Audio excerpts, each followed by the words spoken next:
All right. Good evening, everyone. It's fantastic to see you all here. Welcome to our special webinar on ground up new construction, what you need to know. We greatly appreciate your time and interest in joining us.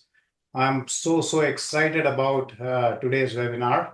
I'm Anchal Dwivedi, Managing Partner at Goldstone Capital Ventures. I'm here with my fellow managing partners, Dinesh Nayak and Shruti Dwivedi, along with our special guest and longtime friend, Barry Coppage. At Goldstone Capital Ventures, our passion lies in identifying, underwriting, acquiring, managing commercial properties with great value add potential. We aim to transform properties into lively communities, offering financial benefits to our investors and providing appealing living spaces for residents. We are committed to delivering top-notch real estate investment opportunities, ensuring our client success through strategic asset management and creative solutions. At any time, feel free to capture the slide where we have the contact details, and you can schedule a call with us to learn how you can partner with us in future investment ventures. In addition to focusing on value-add investments, we also develop brand new apartments and other commercial properties. To date, we have acquired over 16 real estate assets, totaling more than 1,600 units in key locations across North and South Carolina, Texas, Tennessee, Wisconsin, Florida, and beyond. Our diverse portfolio includes value-add apartments, ground-up construction projects, student housing, assisted living facilities, short-term rentals, and more. We are excited about expanding into Virginia and exploring new markets for industrial and flex spaces and also new construction to meet growing demand. We are also seeking medical building nationwide to enhance our portfolio. Our upcoming projects in various asset classes highlights our commitment to diversification. Our success is grounded in a thorough due diligence process using data-driven insights to maximize returns while minimizing the risk. Our team's expertise in market analysis and underwriting ensures that every investment is set for optimal performance. Now, I'll turn it over to Dinesh, who will guide you through our current portfolio and recent acquisitions. Thank you, and let's dive in. Yeah, thanks, Anshul. Good evening, everyone. It's a beautiful evening. I know it is. Yeah, there is a small disclaimer here. We are not giving any investment, financial, legal, or accounting advice here. This is just entirely for educational purpose. This is an exciting subject, and we always wanted Barry. He has been working with us, and we have been seeking his advice for a long time now. We thought he will add a lot of value to us as well as you through this webinar. Here is our contact information. There is Facebook. There are you can actually scan this QR code for all the information that you need to know. These are, I would like to show a few of our recent acquisitions. This is an assisted living facility that we acquired last year, 125 beds in Wisconsin. East Main Quarters, this is a student housing, 252 beds, just outside Nashville in the Middle Tennessee State University. And this is just 0.1 mile from the campus, newly built in 2016, doing pretty well. There is Ivywood Apartments we acquired in 2022, 96 units. This is a new construction, 184 units. This is a pretty interesting project for us because this is a very Class A location in Winston-Salem, close to I-40 highway and Haynes Mall. So we are starting on this new construction. It's an exciting project for us. Sweet Redemption, this is in Texas. We converted long-term complex into a 44-unit short-term rentals. This property is doing pretty well. This is again a newly constructed 98 townhomes. acquisition in Spartanburg, South Carolina, just outside BMW manufacturing campus. Shaft Tours, this is a Class B in Charleston, South Carolina. So there are a few others that we haven't shown here, but in the interest of time, I would like to let Shruti formally introduce our guest speaker. And here you go, Shruti. Thank you, Dinesh. Good evening, everyone. I hope you all are having a great day so far. And we are so excited to have you all today and join us on the webinar. I would like to introduce Barry Coppage, a seasoned professional with over 25 years of experience in construction and development. Barry lives in Wilmington, North Carolina, with his wife, Ashley, of 24 years, and their daughter. He enjoys duck hunting, fishing, and traveling, and is passionate about continuous learning through industry events, podcasts, and reading. Barry holds dual bachelor's degree in accounting and operations management from UNCW. Throughout his career, he has managed over $500 million in commercial real estate development projects, focusing on land development and the ground-up construction of apartments, condos, flex space, warehouse, single-family homes, and townhomes. Notably, he has overseen the design and construction of over 2,500 apartments units in North and South Carolina. Barry co-founded the Leeward Group to leverage his extensive experience leading the construction and development of new opportunities for his associates, clients, and investors, of course, with a commitment to delivering efficient and high-quality projects. So thank you, Barry, for joining us. Without any delay, we're gonna jump into today's presentation. But just quick, item. If you have any questions throughout the presentation, you can put your questions in the Q&A box because we will be going over those questions towards the end of the presentations. Okay, stage is yours, Barry. Great. Thank you guys so much. It's such an honor and a pleasure to be on with you tonight and get to talk about one of the greatest passions in my life, which is real estate development. So I wanted to kind of take a look at this, or our conversation tonight, kind of through the lens of maybe ground up apartment development. As you guys all mentioned, we love flex space and other commercial assets as well. But for the essence of time tonight, we'll just kind of talk about a ground up apartment. So the biggest difference that I find from buying a current asset and to be able to build one, right, is hopefully you can have a better choice of location potentially, but also be able to have the right unit mix so you can get the most out of your investment, right? So if you can meet the market's needs with the right bedroom counts and the right amenities, and be able to build those type things into that with that in mind, it should give you a leg up on the competition, right? Because if you buy something existing, you may not have the room to add the different amenities, or you may not have the ability to change the bedroom counts. So this definitely gives you a lot more opportunity to meet the needs of the market and be creative, a little more creative. But of course, with that, it's also a little bit more risk. And I know that's probably one of the things a lot of people, it may keep them from wanting to venture into this part of the world. But just like anything else, it's just having the knowledge and the right teammates and partners to make it a calculated risk, right? Just like any other investment. It's knowledge and having those calculated risks kind of dialed in so you can confidently move forward.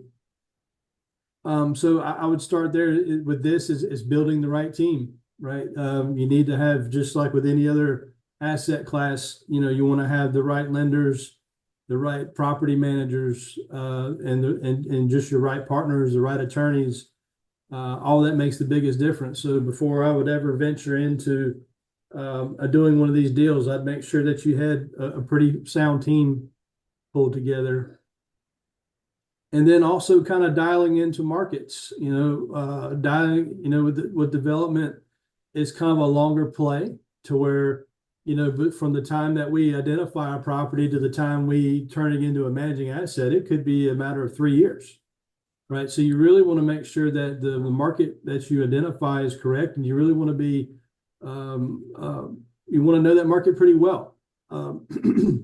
So then, because what that kind of leads into what I say with our team is always that we want to work the equation backwards. And we have that luxury with new development, right? Is that if we can put the best unit mix, the best amenities, and all those things into our project, then we know from average market rates that are already in the market that we can get X number of dollars per unit or per square foot or per unit type. So then we can produce, a gross potential rent. And then, as we all know, that you can work backwards from that, right? You can kind of peel back and understand, well, financing costs this, the land piece costs this. So you can kind of boil it down to where all you have to do is figure cost of construction, entitlements, and permitting, and understand whether that's a viable project, right? So that's kind of how we do it. We look at it backwards because quite simply, you will never get more than the rents that you can demand, right? Or that the market will even pay. So that really is where your cap is, and you have to work your way backwards instead of, I know a lot of people make the mistake of just going and buying a piece of land, and they just go and they do this and they design this beautiful building, and they're doing it all for themselves, really. They're not really thinking about what the market wants. And then sometimes it works and sometimes it doesn't. And that's where they kind of fall prey to that, right? You need to very much look at this as an equation that needs the variables need to be figured out. The other key difference that I see between doing maybe a ground up development project and buying existing is the timeline, right? Most of the time, like when Anshul and his team are buying existing assets, these are 90, 100-day closings. Anshul, is that fair to say? From the time you identify it and you get your financing, they're pretty quick, right? 90, 120 days maybe. So to where, the most important thing when you're setting up going under contract for a piece of land or a redevelopment play is you want to make sure that you have enough adequate time, and that your LOI kind of presents that when you go to the buyer, so that when you get to a contract stage that you have the adequate time built in to do your proper due diligence. Our due diligence list is well over 100 items long just for development, not counting all the other markets and property manager. There's hundreds of items that we look at and evaluate as we go through the DD period. And then when we get to our end of our DD period, just like any other contract, when you're buying a regular value add property, is that's a go, no go situation, right? Do we want this contract to go hard or do we not? And then we want to, when the contract goes hard, we have it kind of structured in our PSA to where we have the time to be able to do a thorough design and capture all the entitlements needed to be able to break ground for construction. Because your lender is going to require all that before you're able to break ground. So, like I say, it's very important to structure these items correctly so you have the time, and the owners, it's all about managing expectations, right? That the person that's selling you the land and everybody on your team kind of knows what to expect through the process. So once you close on the property, you can get right to construction, right? And then bringing it through the construction process and then turning into an asset to manage. So when you get to that part, is pretty well just like any other project or existing real estate asset class that you can buy into. Probably the biggest difference is the lease up, right? You're bringing a lot more units on the ground through. You may be dropping, depending on the size of your project, you could be dropping 24 or 48 units on the ground every 2 to 3 weeks. Right, depending on how many units you have. So having the proper marketing, the proper property management team that's used to doing lease ups in that market is crucial, because you got to make sure that you can absorb all these new units that you're putting on the ground. That's kind of a quick rundown of the process that we follow. You know, but I can't stress upon enough that your team that you bring into this is very crucial to have the right property manager and help give you all the insights on be able to put the right assumptions into your business plan, and then having the proper construction team, right? The biggest risk of development is the construction, right? So getting through the civil construction, getting through the vertical or horizontal construction is a big piece, and time is everything, right? So being able to have a contractor that is accustomed to building these units at a pace that is acceptable, that you can get in and get out, because what you don't want to do is extend the life of these projects, because like we have always said in the industry, you put heads in beds, that's what makes money. Building the buildings don't make money. Putting the heads in the beds make money, right? So you need to get there as quickly as you can and in the best quality that you can to serve your market.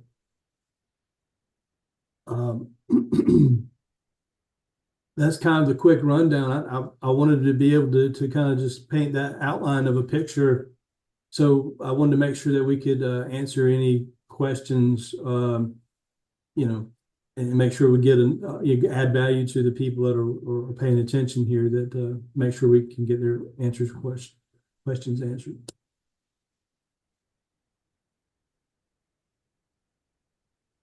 So Angel, I know you guys have been looking at a new project and have kind of gone through these processes. What are maybe some of the questions or things that you guys have learned going through this that you would definitely take to your next deal?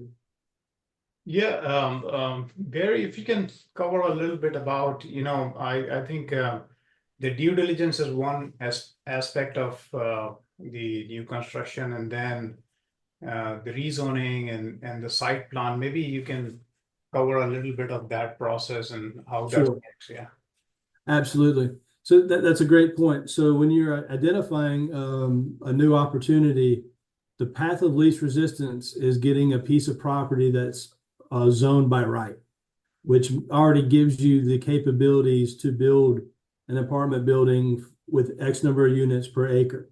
Right? It's pretty well spelled out to what you can or can't do.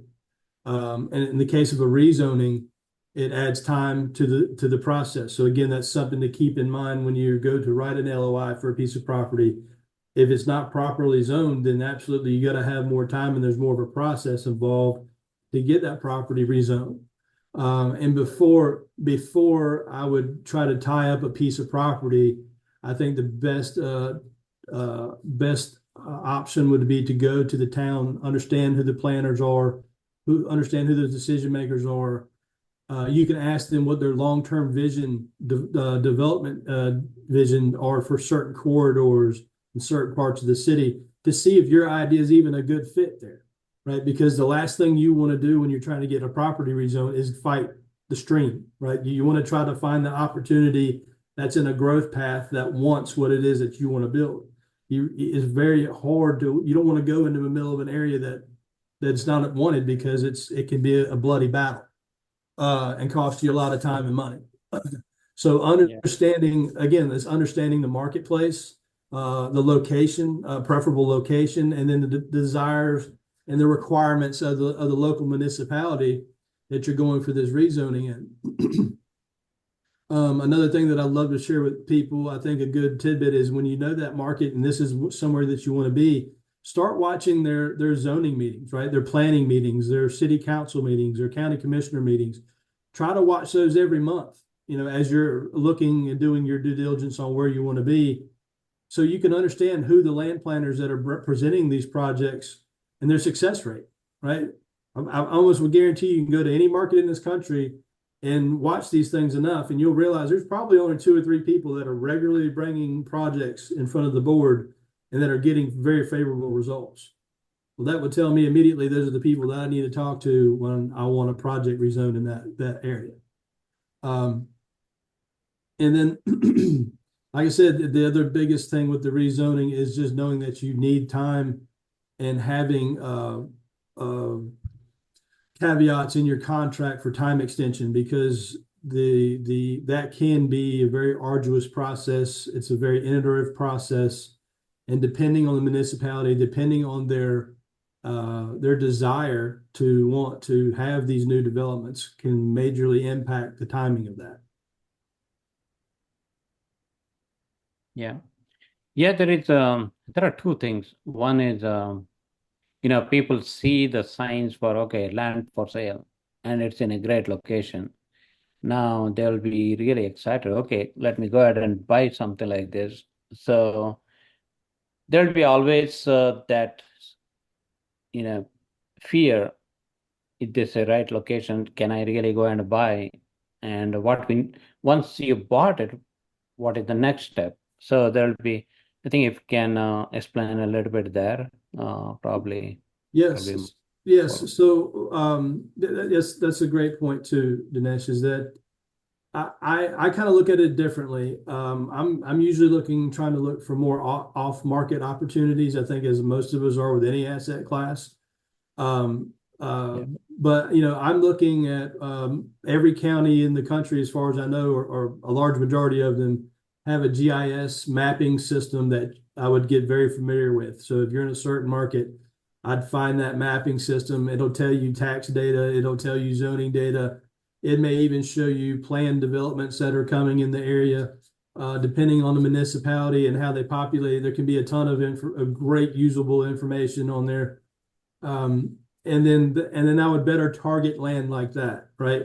Because if you understand the zoning and the amount of units that you want, that'll help you identify the size of the property that you're looking for.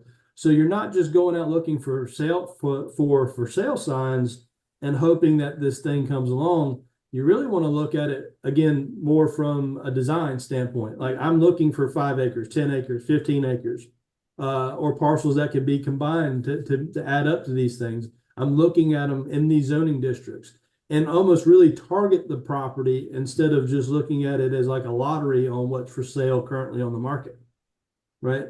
Now, I do think there's opportunities for sale opportunities, right? I think once you kind of start gaining and building that muscle of identifying great opportunities, sometimes you can find single family houses that are for sale on the market. They may have a larger piece of land that may be next to another multifamily or another commercial property.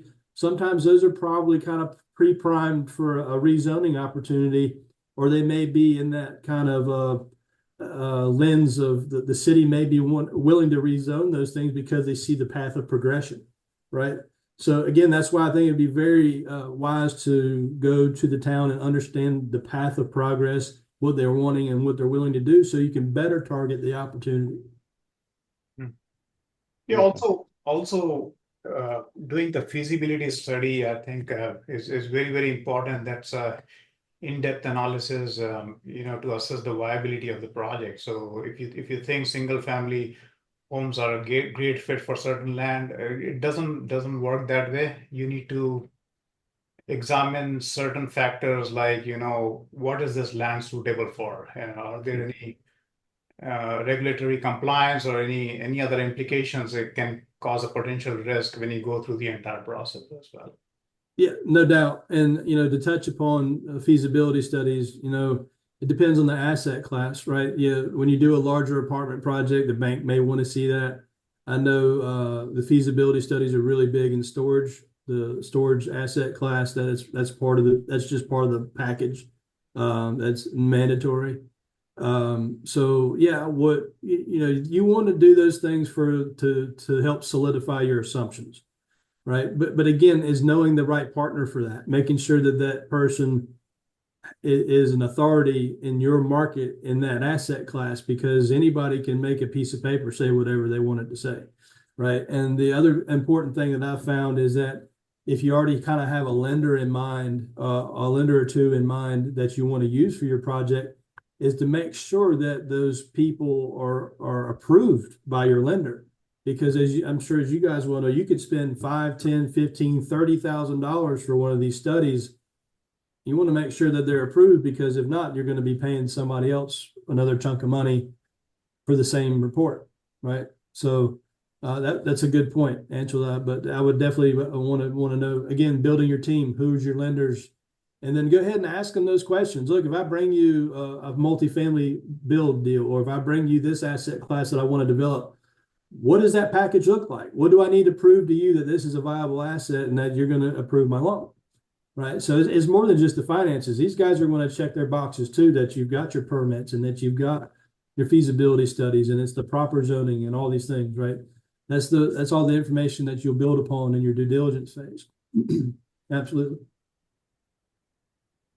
Yeah, one other thing, Barry, when we look at the land, we also look at if we can partner up with the seller himself, the owner himself, right? So that all of these timelines for rezoning, annexation, and site plan approval, it takes a long time, right? And you cannot afford to have like a very long due diligence period and having your money stuck actually. So that's one thing we always look for in land, that if you can make a seller as one of our GP partners. Yeah, it's a great point, and we practice that too. We're actually, in the midst of right now planning. We're in the entitlement phase of a project that we'll be announcing soon. That we're partners with the property owner. Right, they've owned it for a long time. They've always had an envisionment of making it this beautiful project, but they did not have a clue on how to do it. So luckily, we were able to come across each other's paths, and we're bringing the know-how, and he's bringing the land. So it's a great partnership. And there's multiple ways to structure that too, right? I mean, you can bring them in as a GP partner. You can bring them in as you can almost structure it as them part of being an LP, and that's just part of their investment that they're bringing into the deal. So, talking with a real estate attorney or your attorney to make sure that that's structured fairly and properly, and that it's something that the bank will digest again when you bring them the package, and this is how we're doing it. Because there's going to be first lien, second lien, different things that they may impose on that. So yeah, but that's a great strategy, no doubt. And the other thing that we found is we usually shoot for 120 to 180 days due diligence. Just when like I said, we have an extensive due diligence list. I mean, just getting a survey done, depending on the size of the property, could take weeks. It could take 3 or 4 weeks just to get on their schedule, much less, we're looking at projects in size anywhere. We're not just talking an acre or 2 acre projects. These are 18, 20, 30 acre or 200 acre parcels if we're doing, single family lot development, right? So it could take 6-8 weeks just to get a proper survey done with all the check marks that you need. So you got to have the time in place to get, depending on what part of the country you're in, wetland studies in our market is a really big deal, right? Making and geological studies, the geotech studies, all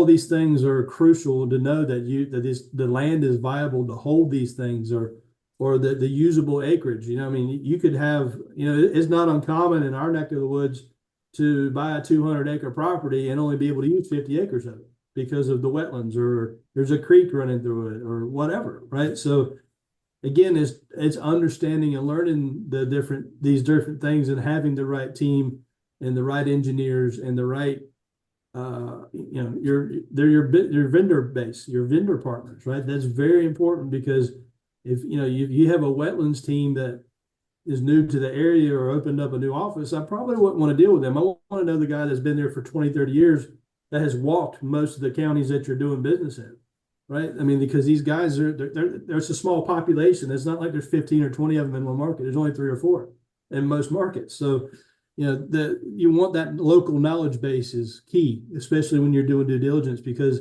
they may have looked at some of these things, right? And be able to give you a quick analysis and not have to spend a ton of money. That's a great point too. With the due diligence is, we kind of have our due diligence in a storyline to where we do as much background information, footwork, phone calls. You try to do as much as you can without expending very much, right? And as it gets better, then you're willing to spend a little bit more money. Because, if you're doing a sizable deal, 100, 150, 288, 325 units, you better, if you're doing a larger, institutional grade deal like that, you better be prepared to spend $100,000, $150,000 in due diligence just to understand whether you even want to do the deal or not, right? Because it could be a 30, 40, 50, $60 million project.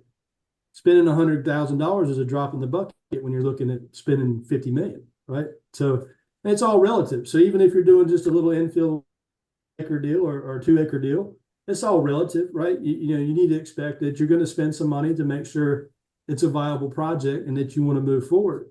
But you don't want to, that doesn't mean that you just want to start throwing money out the window day one, right? There's a lot of things, knowing the people in the zoning office and knowing the other professionals in the area that you'd be working with on the design piece, you could pull a lot of information together and be able to weed out the viability of a project pretty quickly once you have these teams established. Yeah, So- there is a question in the Q&A box. You might want to. Yeah, go ahead, Anshul. There's a question from anonymous attendee. Are there any recommendations on ground up development courses or networks to join? Well, the point of my webinar was not to really be for self-promotion, but we are in the midst currently. We're putting development course together. I've recently opened to one-on-one coaching and different coaching opportunities. And then also my firm, the Leeward Group, we perform development consulting, construction consulting. But from a learning standpoint, I'm personally offering coaching. So if that's something that person would like to do, I'll give my contact information at the end of the course or end of the interview, and they'd be glad to reach out to me if they want to. Yeah, that's great. Barry, I have a question, right? So in value add multifamily, the underwriting is very straightforward. You have a CapEx and you have a budget allocated for renovation, stuff like that. But in new construction, the cost is moving, right? I mean, the labor cost is changing, the material cost is changing. We always do a sensitivity analysis. What is the lowest and what's the highest bids we are getting for construction, and we always go for the highest bid and then do underwriting based on that and add some more contingency on top of it. Do you have any suggestions how to go about it? Yes. So again, knowing what your gross potential rents are is key, right? Because that really gives you, that is the top level. So then you want to work, like you say, work your way backwards to be able to figure in how much of an overall budget do I have for this project, right? And you're right. One of those things that we kind of pull out of that overall budget, I mean, right now banks are looking, I've heard anywhere from 10 to 15% contingency total project cost is a line item. And it's we absolutely, whether they mandated it or not, we would have it in there.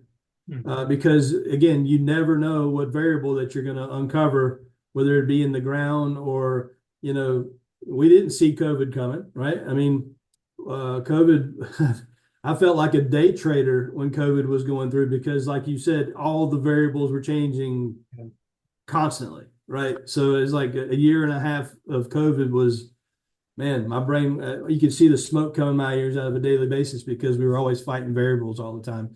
And if you don't have the proper contingencies in place, you can't fight that, right? And having a good partnership team that may have good liquidity, knowing that you could run into issues is always key as well. But yeah, I would always push your overall budget as high as you can for that the project can deliver a fair, very, very reasonable metrics, right? Return metrics. We like to have our projects baseline at 1.3 DSCR or better is what we target. And surprisingly enough, we've been talking to a few banks in the last few days. The 1.25 is usually like an industry metric. They're even pushing into 1.3 right now. So, we've already done that because again, we know that there's some variable in there, and we want to know that the projects are strong enough that we can assume variables, right? And then we have these contingencies in place. And again, if you figure for the higher price, you can always have what you really should do is have value engineering ideas in place, right? So as you go through a project and, whoa, this surprise happened, what are we going to do? Well, you can start looking at some of your value engineering options that you have. So then you can hopefully back some costs down that way and not have to eat in your contingency necessarily. So yes, there's very strategic ways that we plan for that you can plan for these things. We were very fortunate when we did our student housing project last year that we were able to ride the lumber down. So we were able to save a fair amount of our contingency that I had built in, and we were able to save on some material costs. So, but that goes both ways, right? You save it coming down, but you also need to prepare when it shoots up. And those things we never know, right? That's part of the risk. But again, like I said earlier about the calculated risk is the contingency planning and the value engineering planning that you do. That so you always kind of have some pockets of money squirreled away that you can access if need be, right?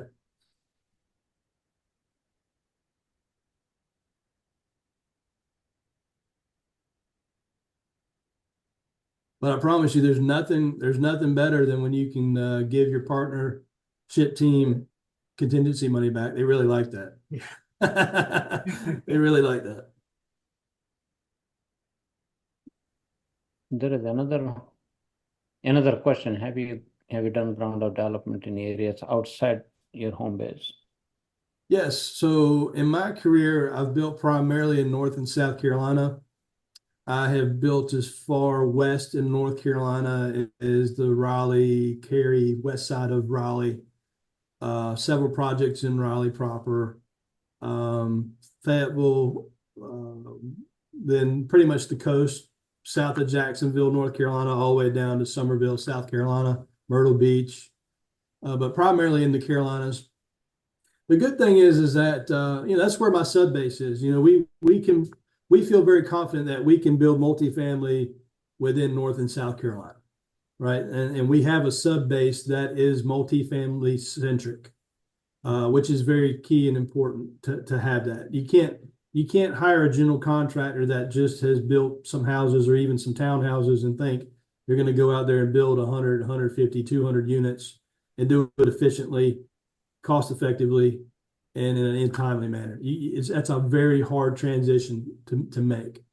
But the great thing about the development process, it's always going to have its nuances anywhere in the country, but I feel like I could very easily put a development team together anywhere in the country, right? Because the processes are very much the same. The contracting, it may have some nuances state to state, but the process of development is pretty well, the language carries all over the United States. Yeah. The second part of this question is, how do you identify a GC or construction crew in an area that you don't know very well? It's like driving for dollars, right? Drive the market that you're in, see who's building. If you don't have any GC contacts in that area, go see who's building it. Their signs are out there, I promise you. And then if you narrow down 2 or 3 of them that you like, or the look of their project, or their sites are clean, that's a key factor. If you drive by there and their sites look dirty, you might want to think about that. But if you drive by like, man, that thing, for a construction site, it looks pretty clean. Maybe that's the guy you need to go talk to, especially, and it seems like it moves along pretty quickly. Go knock on the door or call the number on the sign and make an introduction. That's how those things happen. Very good point. Yeah. So most of us come from value-add multifamily space, right? So there will be a lot of questions when we jump into this. A lot of people do land flipping, a lot of people do land development and sell the land to the builders.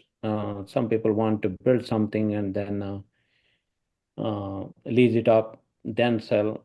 Some people just want to, there are a lot of varieties. They want to keep it forever, build something and keep it forever. What do you recommend, and how do you see all these scenarios? That's a great question. So, and I've experienced a lot of that spectrum. We're getting ready to do an 18-unit building in downtown Wilmington. It's a JV deal for our partnership group. So there's no pressure for us. There's no timeline for us to have to sell, right? So we can make that a portfolio property and hold it for 10, 15 years if we want. Most of the time from a new one, I don't want to hold it more than 10 years, really, because in the age of the property, you're going to start getting into doing bigger turns. You might be kind of, the deferred maintenance may be starting to add up. So then, you can start weighing that out. If you really like the project, if you like your cost basis in it, maybe that you spend the money, then fix it up and just keep it as a long-term portfolio.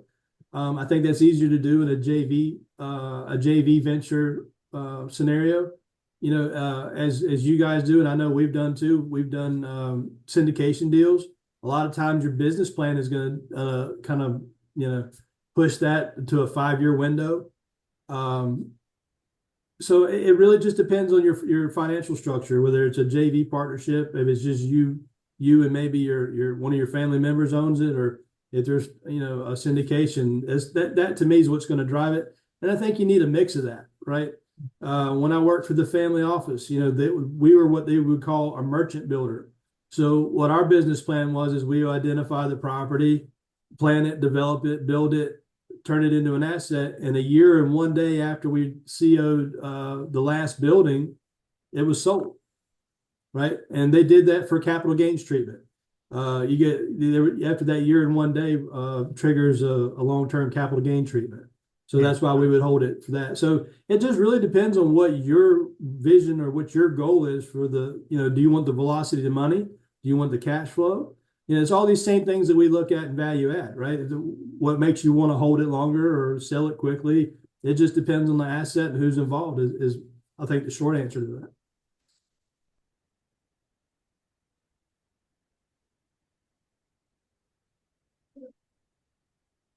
You're on mute, Dinesh.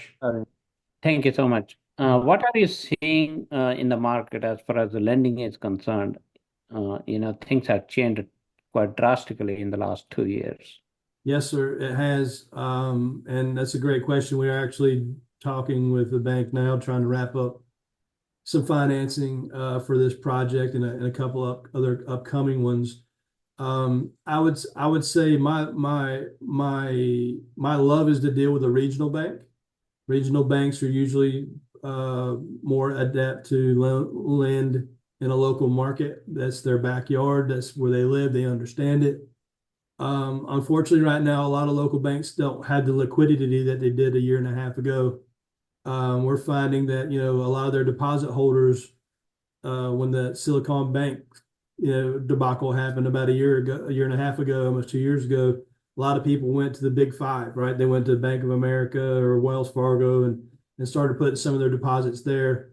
And now the interest rates are kind of inverted now, and you're actually, some people are making some money in their savings account. They're just probably chasing whoever's giving them the most in the interest right now, right? So those bigger banks are a little bit more capable of doing that. So these regional banks have a little more of a liquidity issue right now.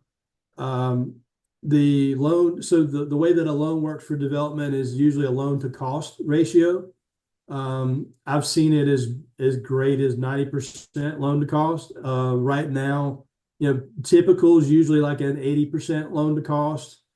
Right now, you're looking at 70% loan to cost, which means that you just got to bring more debt to the table, right? More equity. I'm sorry, more equity to the table.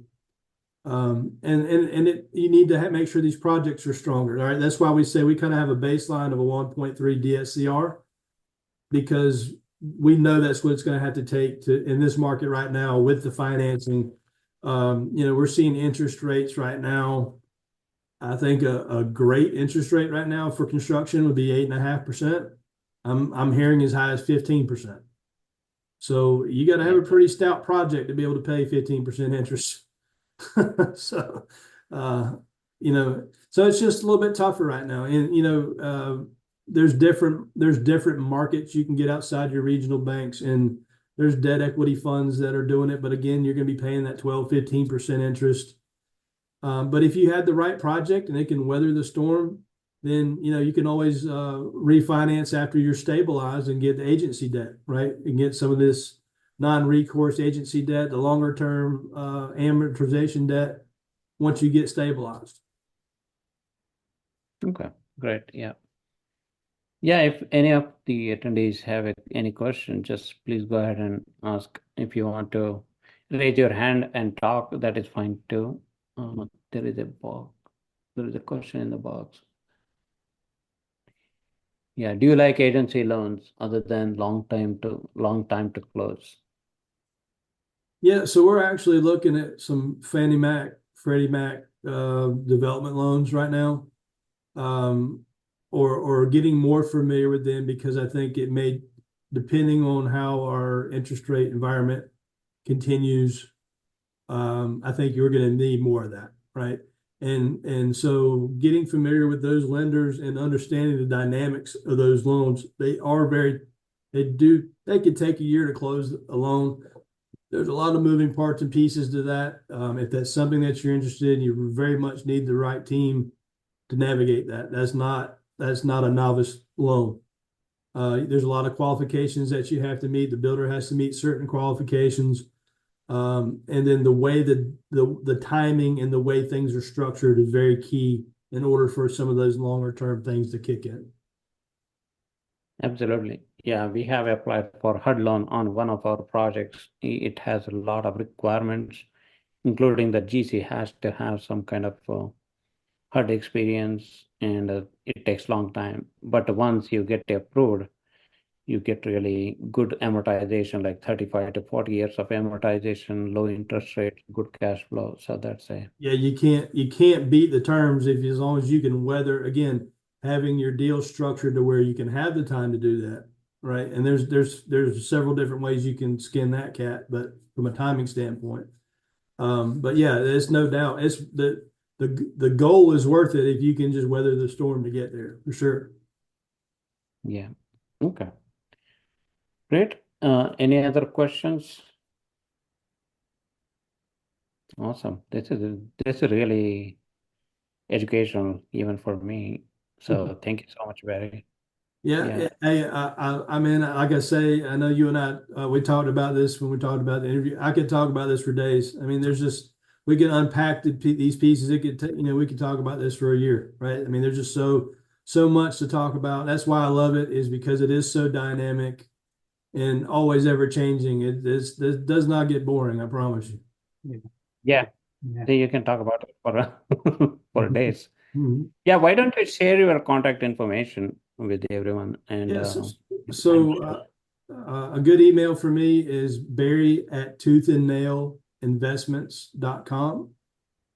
I'm on Facebook, Barry Coppage. I'm on LinkedIn. So feel free to shoot me an email, send me a DM in Facebook or message on Instagram or LinkedIn. I'd be glad to talk with you. Awesome session, Barry. Thanks for spending your Wednesday evening with us and doing this knowledgeable session. It's always great learning from you.